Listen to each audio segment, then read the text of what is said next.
Hello guys, welcome to the project on DevOps.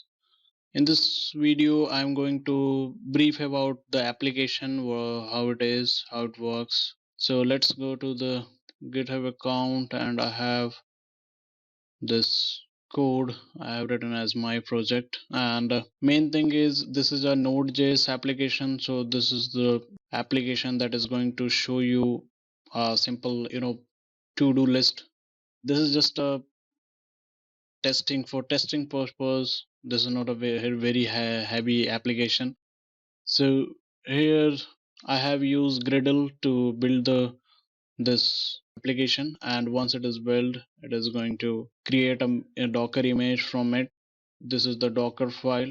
Here you can see it is using Node LTS Alpine 3.9 base, and then change the working directory. And this is these are three files. That is the main file that is going to copy into the uh, Docker image. And let's go to the Jenkins file and how our CI/CD pipeline is going to work. So here there's a pipeline agent, any environment variable I have defined Docker image, and this is the name of my Docker hub.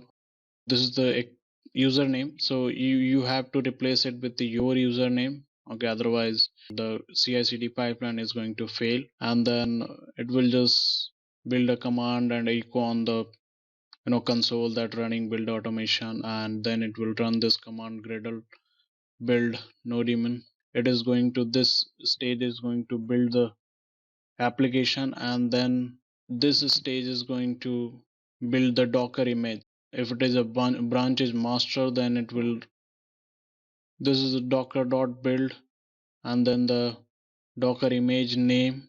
From here it is going to take my app.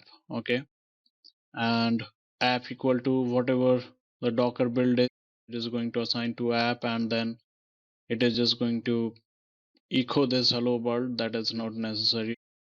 And then this stage is going to push the Docker image to the Docker hub. So again it will first check the branch is a master or not. So here is the script to push the master, push the Docker image to the hub.docker.com. Okay.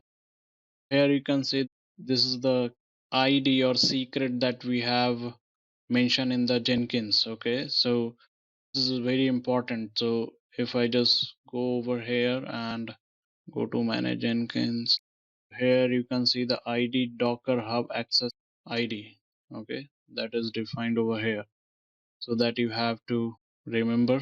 And while pushing this, it is going to change the environment variable build number. So whatever the build number, it is going to add those at the end. Okay, that will create a tag. If it is a first build, it is going to tag it as a 1. First of all, it is going to push as a latest, and then this stage is going to deploy your application to the Kubernetes cluster. Again it will check for the master, and step as here I have just write it input deploy to production. So it will ask, it will just hold on this step, and it will require a human intervention to execute further. Okay, if you just want to automate all the things, you can just remove it.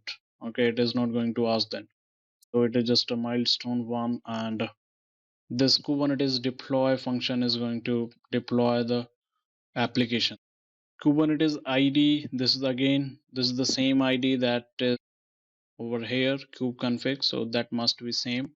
This is the configuration file that is going to use to deploy the application. So next I am going to show you this YAML file. So go to this project and open this YAML file.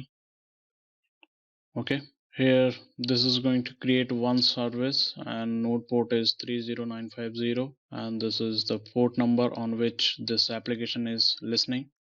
And this is a deployment YAML. So here I'll just write my app replica, 3 replica it's needed.